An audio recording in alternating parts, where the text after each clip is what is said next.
Working at the United States Border Patrol was a lot less exciting than I thought it would be. When I first started fantasizing about working there when I was 12 years old, growing up in Wimberley, Texas, I often heard stories about gangbangers and murderers and drug dealers that crossed the border to do evil deeds. I decided that when I grew up, I wanted to fight these Mexican criminals and stop them from doing illegal activities. 13 years later, I got the job there, but it wasn't at all exciting as I'd hoped. Out of all the vehicle checks I'd done during my 3 years on the job, only 2 vehicles turned out to contain illegal substances, and the criminals didn't even put up a fight when they got arrested. That all changed on July 19th, 2007. I was doing my job as usual, and nothing noteworthy had happened. Then, I saw an inconspicuous looking blue Morris Idol drive up. I sighed and went up to it, believing it to be another middle-aged white couple and their kids taking an innocent vacation in Mexico. Boy, was I wrong. I was surprised to see a young, early 20s bald Hispanic man with sunglasses, a black leather jacket and torn jeans. I got a bit worried when I could faintly see a holster in his jacket.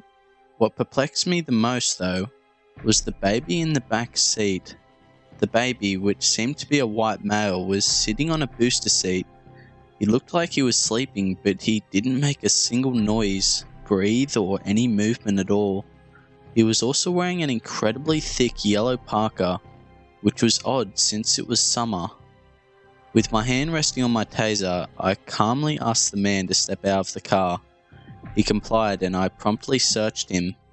Finding no weapons on him despite the fact that he had a pistol holster in his jacket, I asked him why he had the holster, but he said that he had the right not to answer me.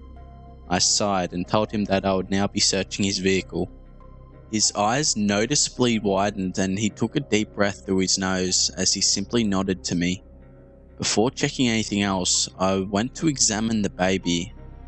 As I got closer to the little boy, I noticed 2 things: that he reeked like a dead animal, and that his eyes and his mouth were sealed shut with what appeared to be staples.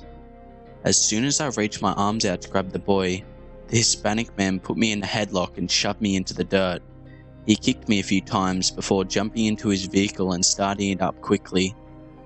Still stinging in pain on the ground, I cursed myself for not restraining him and calling backup. Through my watery eyes, I could see US BP jeeps rapidly approaching us. I sighed in relief as, just as the man had gotten his car to move, the jeep stopped and opened fire on its tires, stopping it dead in its tracks. A few seconds later, a shot was fired by the officers as the car's windshield shattered.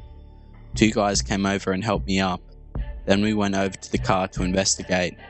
According to the officer who had shot the man had pulled a pistol out of his glove compartment, making him a threat. Sure enough, a pistol that would later be positively tested for his fingerprints was found on the passenger seat, beside his bloody open hand.